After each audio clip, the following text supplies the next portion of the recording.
you ready for NTI? And we just had a great question. What does ARE stand for? And ARE stands for Affirming Racial Equity. And so we thought that made a great question. So that's why you see us saying RU, and our hashtag is RUJCPS, to keep in mind that we want to affirm racial equity in everything we do. And Kanita, can you go to the next slide? Yes. One of the things that we have shared with teachers around the district, we shared with principals, so hopefully they share with teachers, the AICs, and our other teams, is a short version of our original R tool. And we realize that everyone is under a lot of stress during this time, and teachers are working really, really hard. So we wanted to kind of distill it down to what are some very necessary things that we can still attend to make sure that we are affirming racial equity during this time. So what you're looking at is a copy of the one-pager, and how it's used is that teachers can look at the descriptors in the middle and think about them as they're planning, or if you have materials that you're picking up from somewhere and you want to screen them and see if they're aligned with racial equity, these are some good questions to ask yourselves.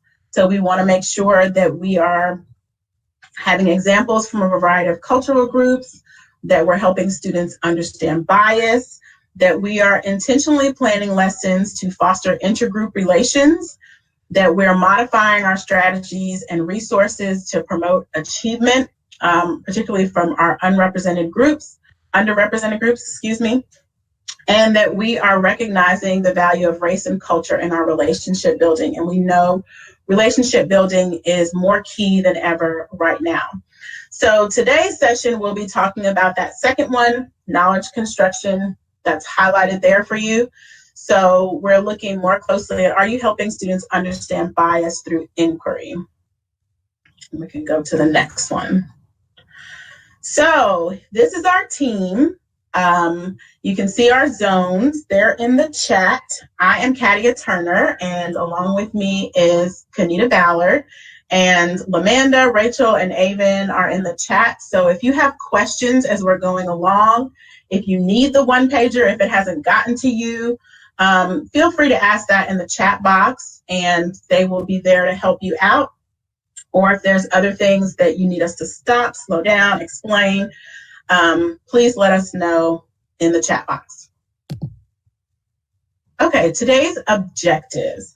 Today we're hoping that we will be able to help you recognize forms of bias in instructional materials or texts, and then pick a strategy to equip students to recognize and disrupt bias as part of their learning. This at the top, 7 types of bias, is a link to a lesson from the Anti-Defamation League called Bias Detectives. And so this is a good lesson for students, but it's also a good thing for teachers for us to think about as we sharpen our equity lens. We started out with a little inspiration from Arrested Development about teaching a man to fish. And so the R tool is really designed to help us all sharpen our equity lens and keep us focused on affirming racial equity. So we're just going to take a few minutes to go through these biases and think about where we might have seen them before. So as we look at knowledge construction for racial equity, are you helping students understand bias through inquiry? So we're going to start out looking at biases. So the first one is the invisibility bias. So if you have noticed invisibility bias before, feel free to comment in the chat box, give us examples of things that you've seen. Invisibility bias encourages a mindset of out of sight, out of mind. So our students are not seeing themselves represented in text, and the message that that sends to society is that they're less important, whether it be for ethnicity, whether it be gender, whether it be gender expression. All of these things can be related to bias, and invisibility bias is a big one that we have seen across our curriculum. The next one is imbalance and selectivity bias. And this graphic shows Indian history that is being told through a British lens. And so inevitably, when there's one perspective, then some of the story is going to be missing. So at the bottom, we have an African proverb to help us remember that that particular type of bias. Until the lion tells his side of the story, the tale of the hunt will always glorify the hunter. So what we want to remember with imbalance and selectivity bias is that it takes multiple perspectives for us to understand truth. So we have to think about ways that we can help students realize that there's an imbalance, and ways that we can give students an opportunity to explore multiple perspectives.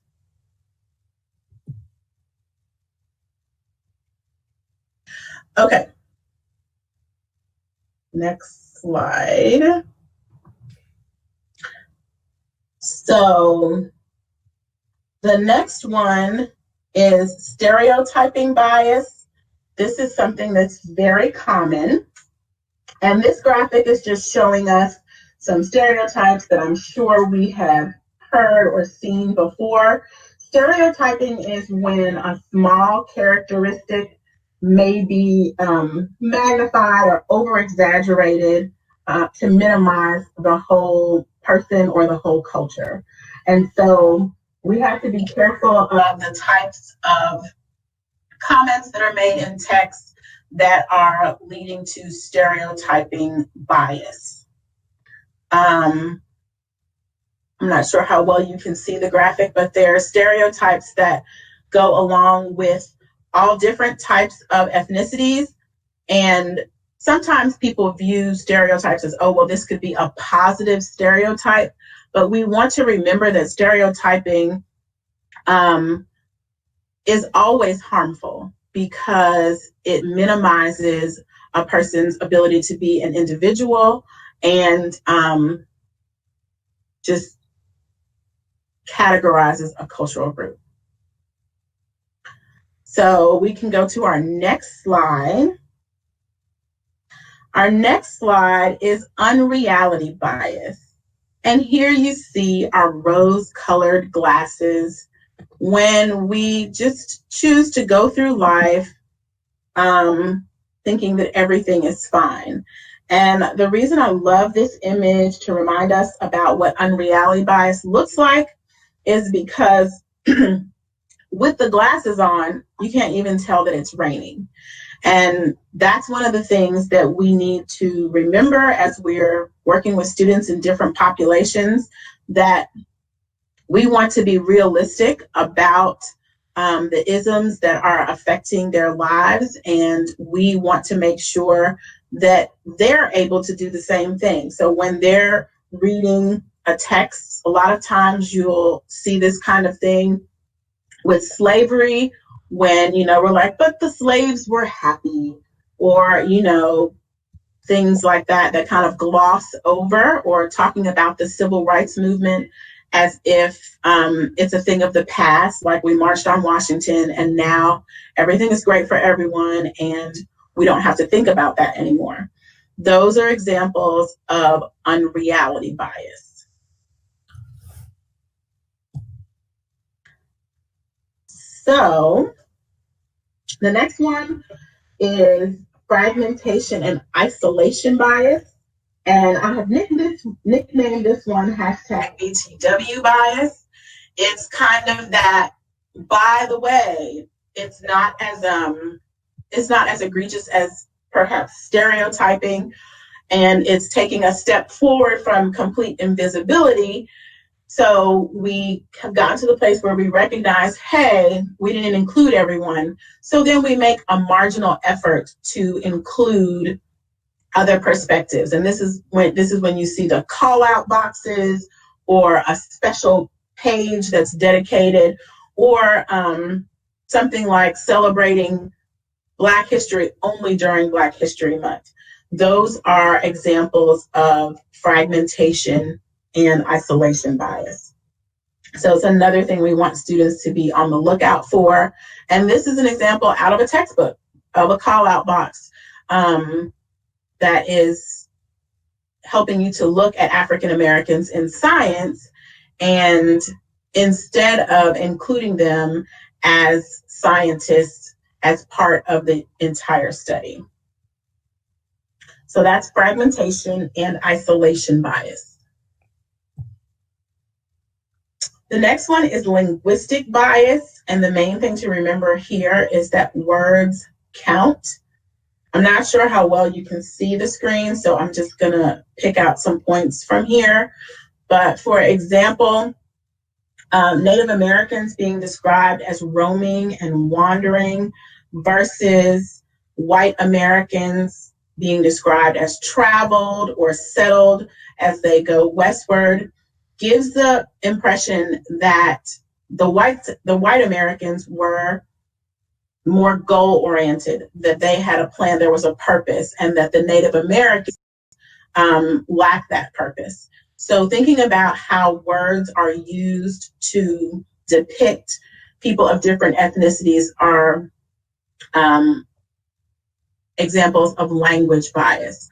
Another one is thinking about words like forefathers, mankind. There we're seeing gender bias. So thinking about how the words are used, whether it's in our math text, whether it's in our social studies, our reading, we want to become detectives to recognize linguistic bias and help our students also to do the same.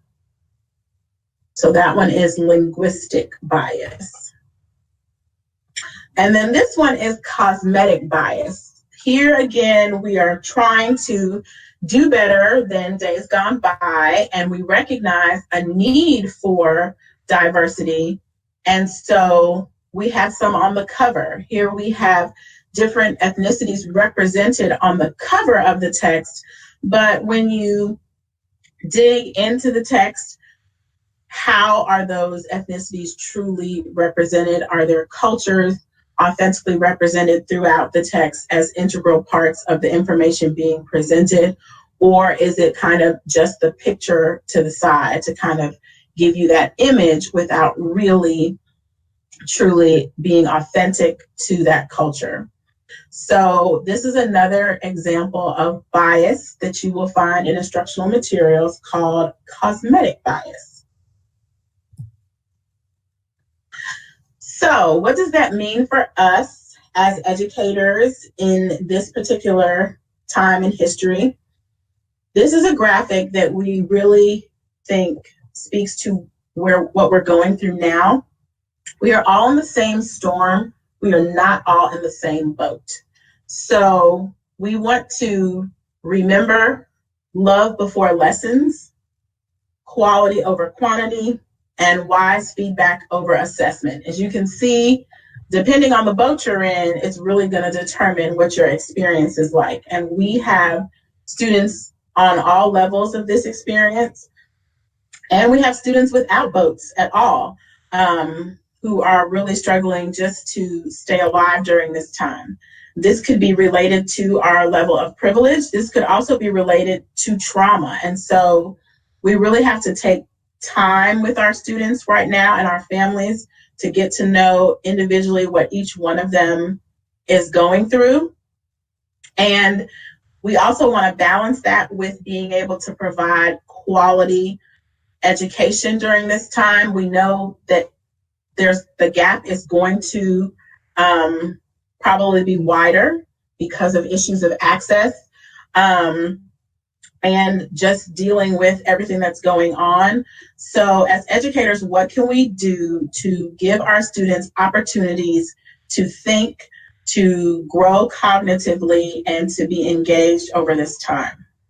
So we're going to look at some opportunities to include knowledge construction, which is really addressing that quality over quantity item. We can go to the next slide.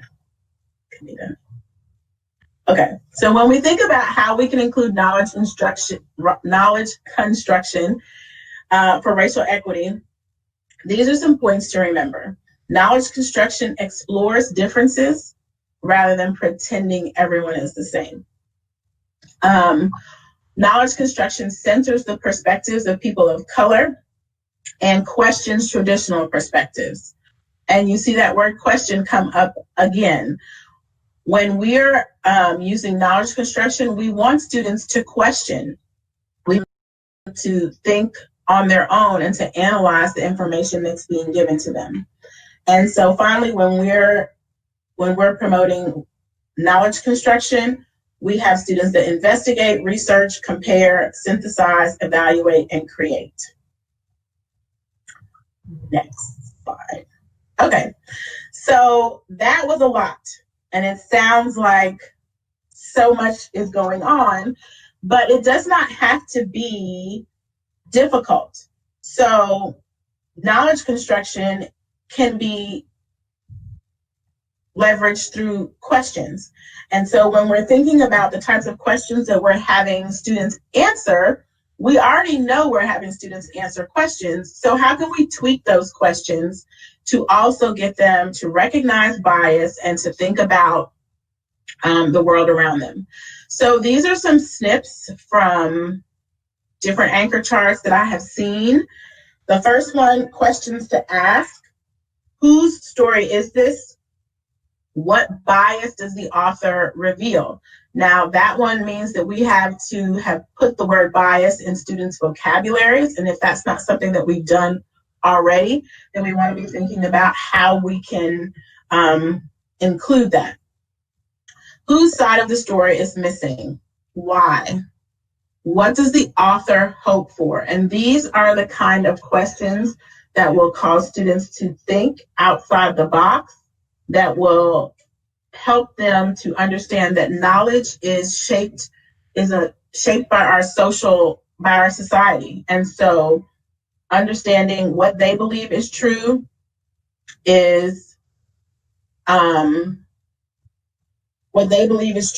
shaped by so many different forces, and so they can really push back against those forces. These three questions, whose voice is heard, whose voice is left out, and why, are a great foundation for students as they're reading text to begin to become bias detectives. Kanita, we can go to the next slide. So strategies that support knowledge construction: reading multiple texts on the same viewpoint, so on the same topic. So we want to be able to hear different perspectives and then give students an opportunity to support those perspectives from the text so that they can develop their own opinions of what is happening. Questioning the author. We just saw some examples of those on those anchor charts. Writing countertext. Writing countertext means that we're changing the story. So how would this story be different if we change the author's ethnicity? How would this story be different if we move the setting into my neighborhood? These are ways that students can begin to interact with text in ways that push them to higher order thinking. Student choice research projects. Those are things that support knowledge construction because students are asking their own questions and they're motivated by their own desires to learn. And then taking social action. So many things are going on around us right now that are just begging for students to be involved, and in some ways they don't have a choice but to know what's going on. So this is a great opportunity for us to allow students to begin to take social action. So on the right hand side of this slide are some links to some resources that can help with some of these strategies.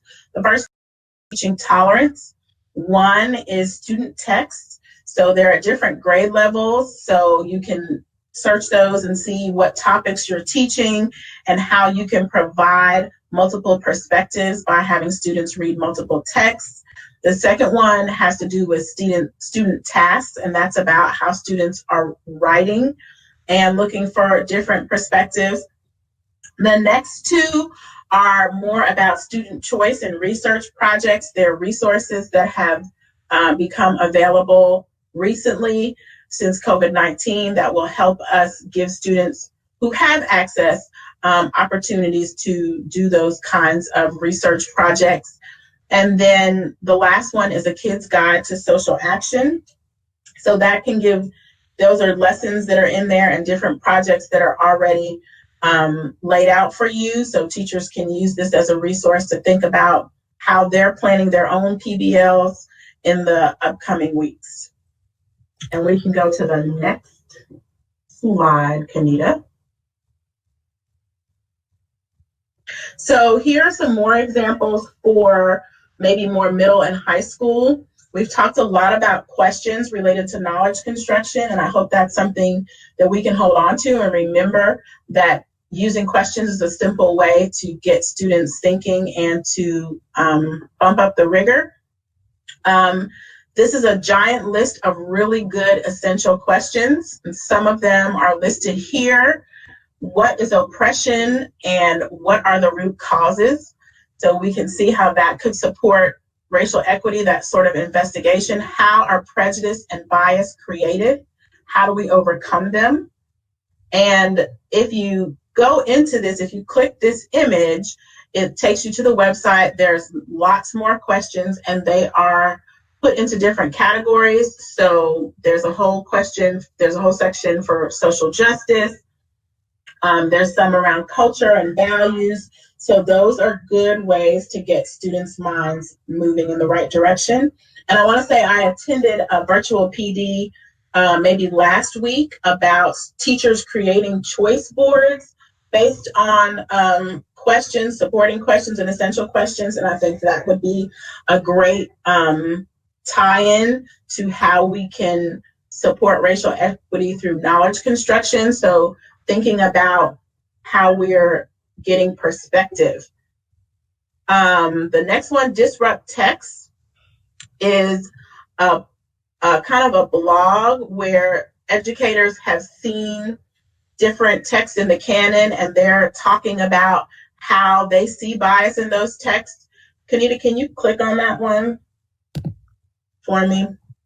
And just kind of scroll down because I see some titles that I recognize. So if you are teaching Shakespeare or The Crucible or Gatsby or To Kill a Mockingbird, these people are doing the work of questioning the text and looking for bias. And so going to these resources will help you as an educator understand what that looks like and give you ideas of ways you could use your students.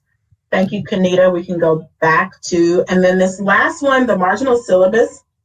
You do have to, they had some live sessions, but they're linked here and you can go back and look at the conversations that they're having. This is about having students annotate texts as they question them.